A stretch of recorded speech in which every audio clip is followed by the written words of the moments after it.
Jericó era uma cidade na Palestina que distava cerca de 27 quilômetros de Jerusalém.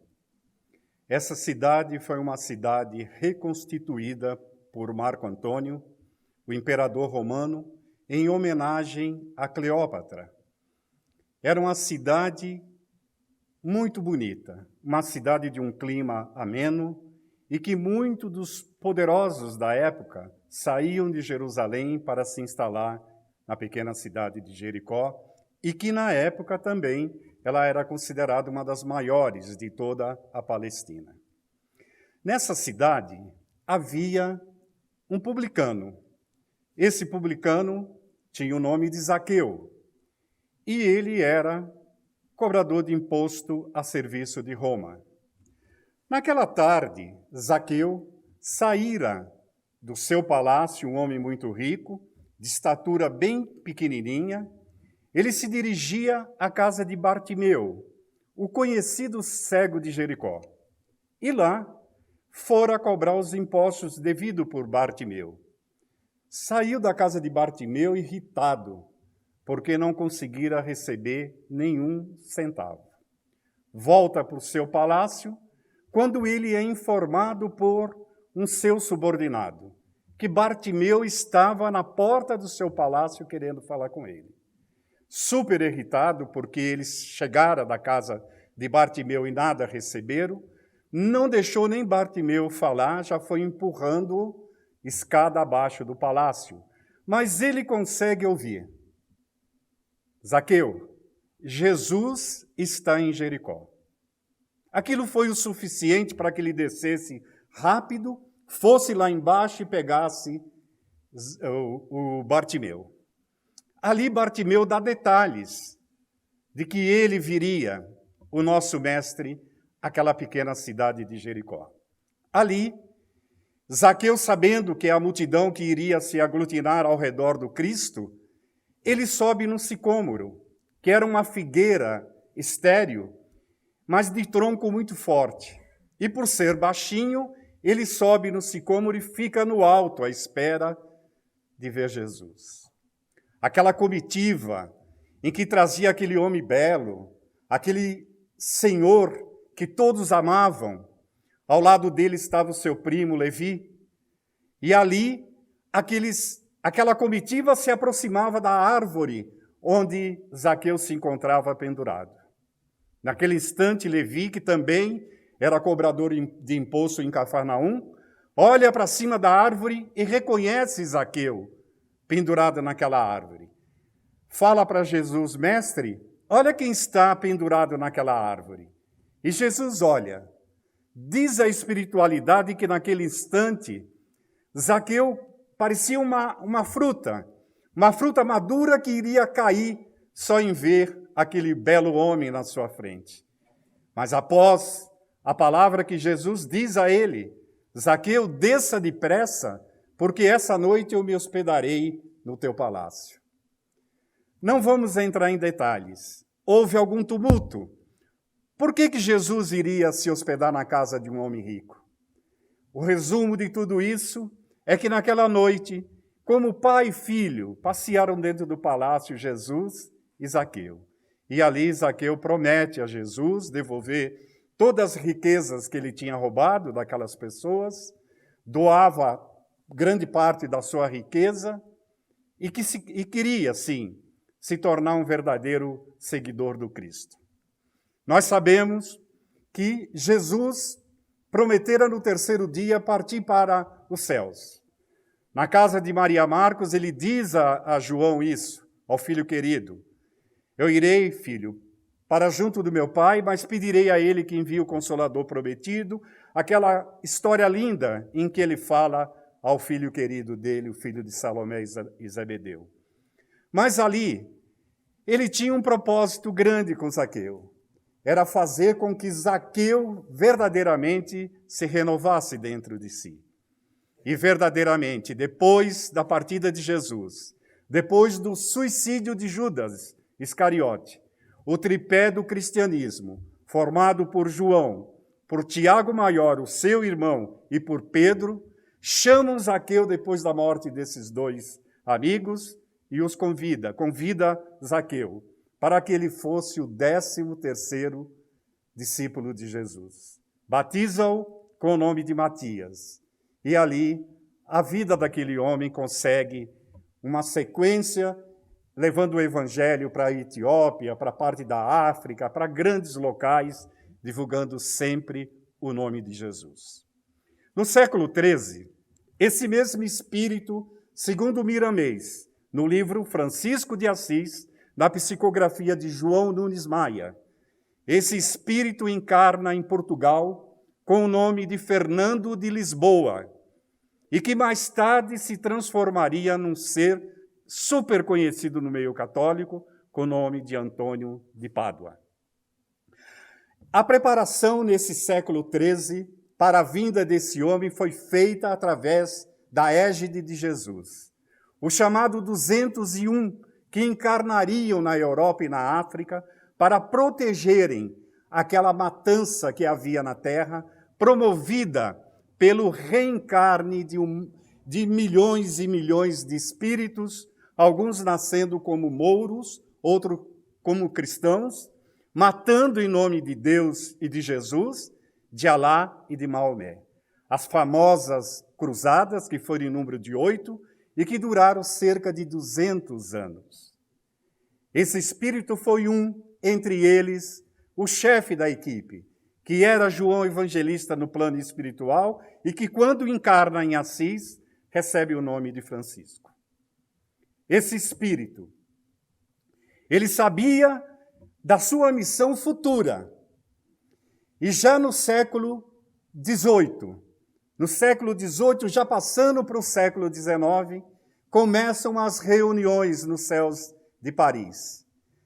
Uma falange de cerca de 3.000 espíritos estavam ali próximo um dos outros, sob a égide de um espírito chamado o Espírito Verdade, para que se propusessem, numa falange de espírito entre médios e espíritos iluminados, a trazerem para a Terra a terceira revelação de Deus, o Espiritismo, sobre a égide de Allan Kardec, sobre o aspecto científico, religioso e filosófico. Nesse dia, em uma das reuniões, presidida pelo Espírito de Verdade, adentra esse espírito que tinha sido Zaqueu, o espírito que tinha sido Antônio de Pádua. E lá ele adentra nessa reunião, com o propósito de dizer a todos aqueles que ali estavam, que sabendo dessa nova doutrina que iria surgir na Europa, que fosse dado ênfase à parte evangélica, à parte do Evangelho do Cristo, não somente deixando a parte científica e filosófica em epígrafe. Esse espírito, ele é convidado por uma égide de espíritos nobres, também sobre a égide de Jesus, mas dado a incumbência ao anjo Ismael, o protetor do nosso país. E lá nos planos espirituais, ele se dirige a esse espírito supernobre e diz o seguinte: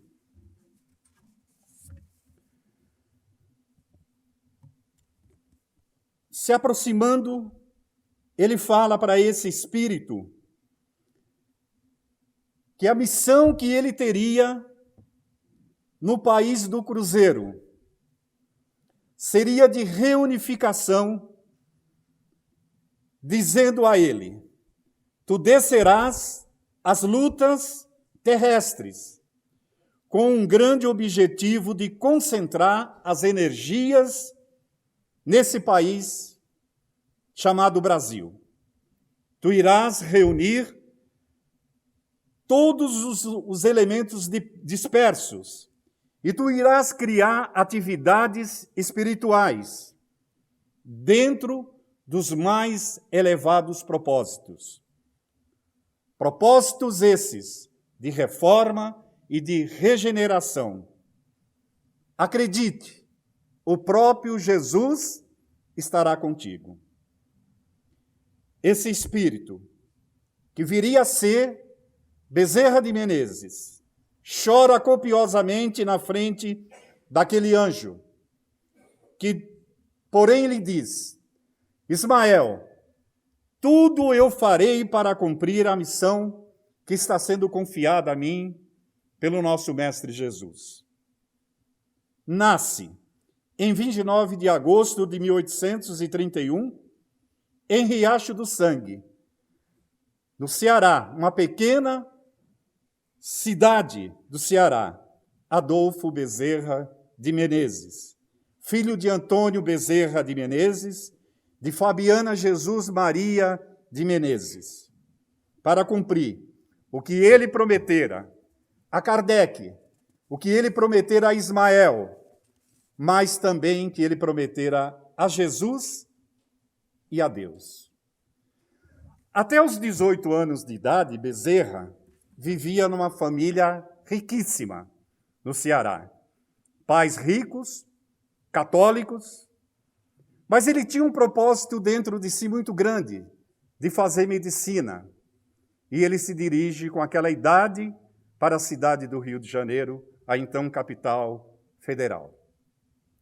Ali, aquele rapaz começa a morar com outras pessoas numa república. Dentro de si, o conhecimento que ele tinha de Deus era pequeno, mas ele acreditava, embora se considerasse ateu.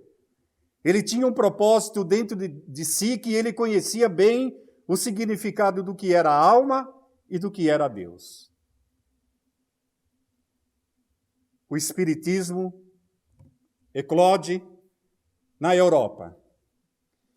Um baiano militar, radicado no Rio de Janeiro, Teles de Menezes, estudioso dessa nova doutrina que surgia na Europa, ele achava que aqueles livros que vinham sobre o Espiritismo até nós era endereçado apenas às pessoas ricas.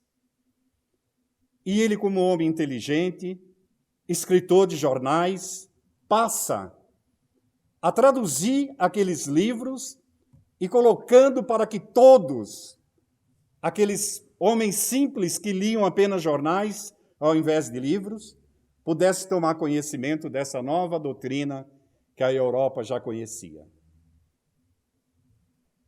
Bezerra de Menezes toma conhecimento desses artigos. Olhava aqueles artigos escritos por Teles de Menezes, sem acreditar em nada daquilo o que estava acontecendo. Até que um dia, nada ocorre por acaso, uma pessoa com quem ele morava lhe entrega traduzido o Livro dos Espíritos. Folheava a Bíblia como se folheia uma revista qualquer. Pegava a Bíblia, olhava mais as fotos do que o entendimento do que ali dizia. Com o Livro dos Espíritos não foi assim. O primeiro olhar que ele deu para aquele livro, ele pôs dentro de si: eu já conheço isso tudo que está escrito aqui. E com certeza conhecia. Ele participara várias vezes das reuniões com o Espírito Verdade nos céus de Paris e sabia muito bem todo o conteúdo daquela doutrina que estava sendo nova para ele. Ele olha para si e fala: eu tenho certeza que eu não irei para o inferno se eu ler esse livro. Eu já li tantas filosofias e nada me fez mal. Só que a partir dali a vida dele muda. Ele começa a ver um Deus e um Jesus que ele nunca ouvira falar. Ele passa, então, a partir dali, a começar a estudar o Espiritismo verdadeiramente. Porém, só teoria, porque prática ele nunca tinha visto nada. Casa-se. Com 4 anos de casamento com a primeira esposa, ela adoece e em 20 dias ela morre. ele toma um choque dentro de si. Achava que aquilo não era coisa de Deus tirar aquela mulher a quem ele tanto amava. Eles deixando ainda um filho de 1 ano e outro de 3. Ele tinha dispepsia, uma doença que ele, como médico, não conseguia curar há 5 anos. Até que um dia alguém fala para ele: Bezerra, eu vou te levar num centro espírita. E ele foi, descrente totalmente do que ele estava fazendo. Mas ele retorna, e em 3 meses ele estava curado. A sua segunda esposa tinha tuberculose de 3º grau. Ele, como médico, tentava fazer de tudo por ela. Os amigos que eram médicos tentaram fazer de tudo, sem nada conseguir. Até que outro amigo também pede que ele leve-a num outro centro espírita. E ele faz isso. Em 3 meses também, ela é curada. E a espiritualidade diz que ela não tinha nenhum tubérculo no seu corpo, que o problema dela era uterino. Nada tinha a ver com o que os médicos fizeram de prognóstico. Isso foi o suficiente. Um fato acontecido com ele, um fato acontecido com a esposa dele, para que eles começassem a acreditar mais na parte prática do espiritismo. E assim ele foi. Ele era, como a nossa irmã Valmirene falou, o título, o médico dos pobres. Por que isso? Porque quando ele visitava uma pessoa como médico, e ele não media esforços para nada, ele não se importava se a pessoa podia ou não pagar.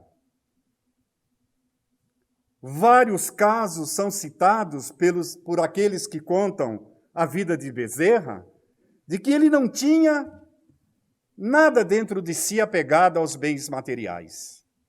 Para que nós possamos citar alguns exemplos. Ele morava na Tijuca e trabalhava num escritório no centro do Rio de Janeiro. Ele ia de bonde de um lugar para outro. Andava com aqueles paletós grandões e os níqueis dentro do seu bolso. Um dia, esperando o bonde, um rapaz passou por ele e contou uma história para ele. Ele ficou com tanta pena daquela pessoa que ele abriu o bolso dele, tirou tudo que tinha e deu para aquele rapaz. E ele se distraiu, o bonde chegou, ele entrou, quando o cobrador chegou, que ele foi procurar os dinheiro que ele tinha no bolso, não tinha nada. Ele se sentiu envergonhado, desceu e foi a pé para Tijuca. Vários casos são citados. O caso do seu anel de formatura dele, anel de médico, em que ele chegou a doar o anel para uma pessoa que bateu a porta da sua casa, pedindo para ele comprar remédios. E ele não tinha dinheiro para dar para essa pessoa. Ele retira do dedo o anel de formatura dele e dá para aquele rapaz que tinha vindo buscar ajuda para ele. As pessoas diziam que os remédios indicados por Bezerra de Menezes, que curavam, que não sabiam se a cura era proveniente do remédio ou do amor que ele tinha pelas pessoas. Verdadeiramente, Bezerra de Menezes amou o próximo como Jesus pedia. Ele foi político. Ele foi presidente da FEB, da Federação Espírita Brasileira, no Rio de Janeiro, por 2 vezes. Ele era presidente quando ele desencarna. Foi escritor, muito criticado, porque o espiritismo ainda era algo novo aqui no Brasil. Mas ele tinha a proteção divina, fora o anjo da guarda dele, que era simplesmente Santo Agostinho. Foi um espírito nobre, um espírito que soube verdadeiramente amar o próximo. Aquele espírito que tem dentro de si o propósito do amor de Deus por todos nós, e era isso que ele fazia com o próximo. Ele era uma pessoa que não podia ver sofrimento. Ele se achegava até as pessoas em busca de uma solução para elas. Várias pessoas que se aproximavam dele, e ele, sem ter condições financeiras nenhuma de ajudar a pessoa, ele receitava e falava para a pessoa que tivesse fé, que tivesse esperança, porque tudo aquilo que ele necessitava iria aparecer. E a espiritualidade nos conta que não havia caso que isso não ocorresse. Bezerra de Menezes foi verdadeiramente um espírito nobilíssimo aqui na terra. O amor que ele sentia por todos aqueles que se aproximavam dele era amor puro. Ele chamava Jesus de o Cristo de Deus, o Filho Cristo de Deus. Era essa a palavra que ele usava para chamar Jesus. Ele amava o Evangelho e punha em prática o Evangelho sempre, em todos os momentos da sua vida. Esse espírito, após o seu trabalho árduo aqui na terra, ele desencarna no dia 11 de abril de 1900, às 11h30. O seu coração para a espiritualidade foi aquele mais humilde coração que podia pisar aqui na terra. Ele escreveu um livro, Loucura sob o Novo Prisma. No dia do seu desencarne, ele estava preparado, já sabia que verdadeiramente ele teria o desencarne naquele dia. Ele fora avisado por Santo Agostinho. E ele sabia que todo o trabalho que ele tinha feito aqui no Brasil tinha sido um trabalho de amor. Um trabalho em que ele se dedicara, mas mostrara compaixão a todos aqueles que dele se aproximavam.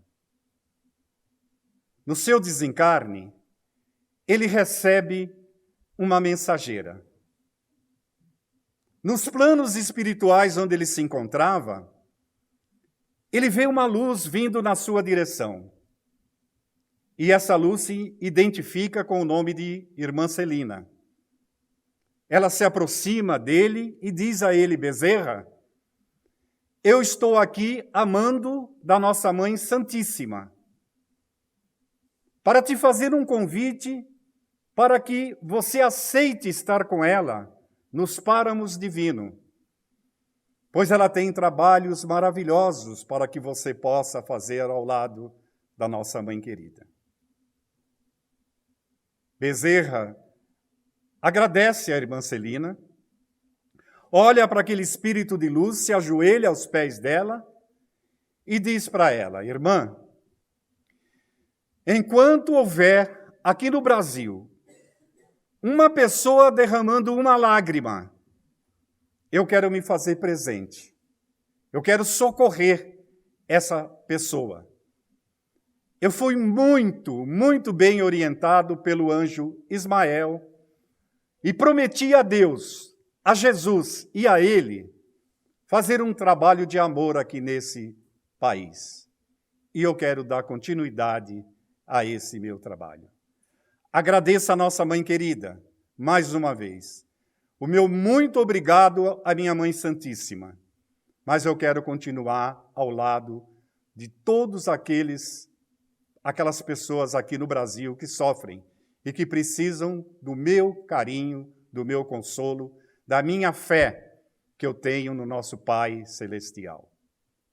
Esse foi o espírito de Bezerra de Menezes.